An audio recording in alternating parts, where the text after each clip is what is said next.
Comment remplir son cabinet? C'est une question que je reçois très régulièrement et dans cette vidéo, on va voir ensemble quelques points pour réussir à remplir votre cabinet. Dans le domaine de la thérapie, souvent, c'est le premier frein à votre mission. Parce que vous avez été formé pour aider les autres, vous avez beaucoup de connaissances dans votre domaine, mais quand il s'agit de se vendre et de remplir son agenda, c'est plus compliqué. Et vraiment, vous n'êtes pas les seuls pour discuter avec beaucoup de thérapeutes et de personnes dans le domaine de la santé. C'est souvent un des premiers problèmes que les personnes rencontrent. Alors, il n'y a pas longtemps, j'avais fait un post où j'avais sorti une statistique. Voilà, 87% des thérapeutes indépendants luttent pour acquérir leurs premiers clients. Donc, c'est vraiment un problème récurrent. Bon, maintenant que les choses sont claires, c'est une difficulté que beaucoup de personnes ont, mais il y a des solutions. Commençons par la première. Alors, la première étape pour réussir à remplir son agenda, c'est avoir une présence en ligne. Et oui, on est en 2024, on ne peut plus se contenter de uniquement déposer ses cartes de visite chez les docteurs, etc. Donc, il vous faut absolument une présence en ligne. Pour ce faire, il vous faut un site web professionnel. Vous pouvez voir ça un peu comme une vitrine lumineuse qui est illuminée H24. C'est un peu comme votre carte de visite, mais virtuelle, et disponible 7 jours sur 7. Il faut savoir qu'en 2024, c'est assez simple de créer un site web, mais il est important de respecter une certaine structure pour optimiser votre site web dans le domaine de la santé. Ah oui, d'ailleurs, tant que j'y pense, j'ai créé un document dans lequel je te donne plus d'astuces plus détaillées pour augmenter ton nombre de patients. Si tu as envie de recevoir ces astuces, tu as juste à cliquer sur le lien dans la description, tu rentres ton mail et tu vas tout recevoir par mail. Ok, donc voilà, vous avez mis en place un site web et vous avez fait en sorte que la structure soit optimisée. Mais il faut optimiser autre chose. Il faut l'optimiser pour les moteurs de recherche. Et oui, quand quelqu'un va sur Internet et recherche un professionnel, il va sur le moteur de recherche de son choix. Le plus connu étant Google, on optimise les sites web pour le référencement sur Google, c'est-à-dire qu'on tape certains mots qui apparaissent en première position. Par exemple, vous souhaitez que votre site apparaisse dans les premières propositions quand on tape sur Internet, hypnothérapeute, Lille, ou alors comment mieux dormir, etc. C'est vraiment l'optimiser pour qu'il soit plus visible. Donc voilà, ça c'était la première étape, être présent en ligne. Ensuite, la deuxième étape, il faut une stratégie de visibilité locale. Et oui, vous êtes considéré comme accompagnant, vous aidez les personnes.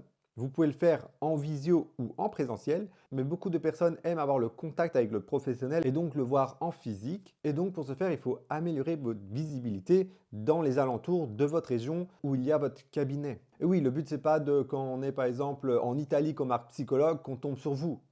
C'est incohérent. Il faut que on tombe sur vous quand on vous recherche et qu'on habite dans les alentours. Pour ce faire, comme je l'ai noté, il y a un outil très intéressant qui s'appelle Google My Business. Alors peut-être que ce nom vous dit rien, et si je vous donne un exemple, je suis sûr que vous allez voir ce que c'est. Donc par exemple ici, moi je vais taper par exemple psychologue Lille, hop, et je tombe sur une proposition de plusieurs psychologues qui exercent dans cette région. Ou alors, rien à voir avec la thérapie, mais quand on tape par exemple McDonald's et qu'on va aller au McDonald's, il va te proposer les McDonald's dans les alentours. Et donc ça, c'est optimisé sur la localité. Et oui, par exemple, vous tapez McDonald's, il ne va pas vous présenter le McDonald's d'Auxy-Bains-les-Bains-de-Pied. Il va vous présenter le McDonald's qui se trouve dans les alentours. Donc, vous devez créer et optimiser cette fiche Google. D'ailleurs, dans le document disponible dans la description, je vous donne plus de détails pour optimiser votre fiche Google. Et ce n'est pas parce qu'on est en 2024 que le réseautage ne fonctionne plus. Donc, il est important de créer du réseau localement, que ce soit des associations professionnelles, des groupes de parole, des collègues, etc. Le but, c'est vraiment de créer un réseau local et d'avoir cette puissance d'un réseau local. Par exemple, vous êtes lié d'amitié avec un ergothérapeute.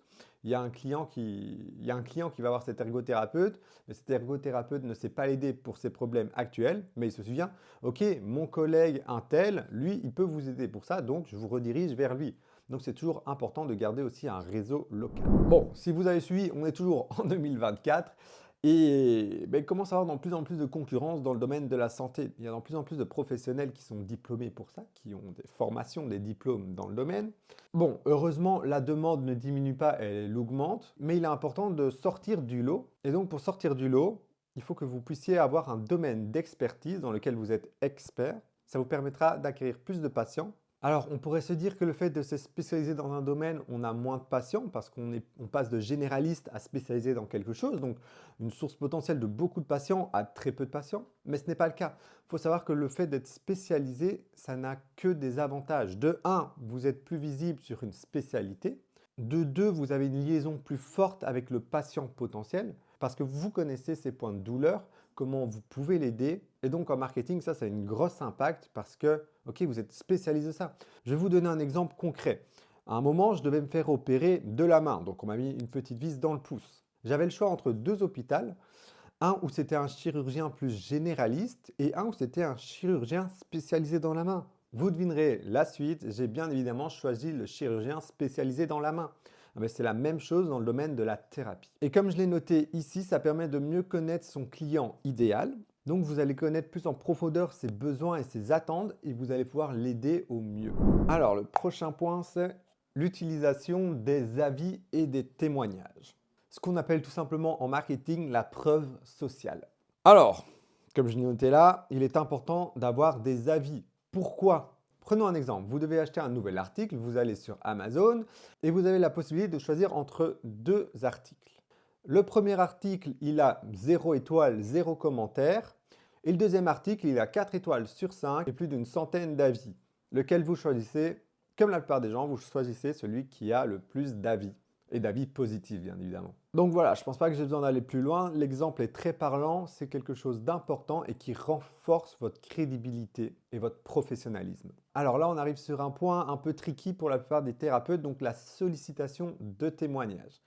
Alors pour accompagner pas mal de thérapeutes dans leur stratégie marketing, il y a un gros frein et une grosse peur sur la demande d'avis. La plupart du temps, vous êtes là pour aider les autres, c'est un métier vocation. Et donc, pour beaucoup de professionnels de la santé, c'est difficile d'aller demander des avis à ses clients parce qu'on se dit, ok, il a payé pour son service, voilà, je l'aide, mais sachez qu'il peut aussi vous aider en retour et vous donner un avis. Lui, ça ne lui coûte absolument rien et vous, ça vous aide énormément à pouvoir remplir votre agenda. Et donc, la prochaine fois que vous hésiterez à demander un avis, repensez à ça et à l'importance que ça peut avoir sur le remplissage de votre agenda. Et ensuite, ce qui peut aussi aider, c'est la démonstration de valeur et de spécialisation. Qu'est-ce que je veux dire par là? Il est important de se montrer, donc de créer sa chance d'avoir de nouveaux patients. Et pour ce faire, vous pouvez par exemple faire des ateliers et des conférences. Il y en a qui sont rémunérés, il y en a qui sont non rémunérés, mais il y a toujours le potentiel d'avoir un nouveau client et d'être plus connu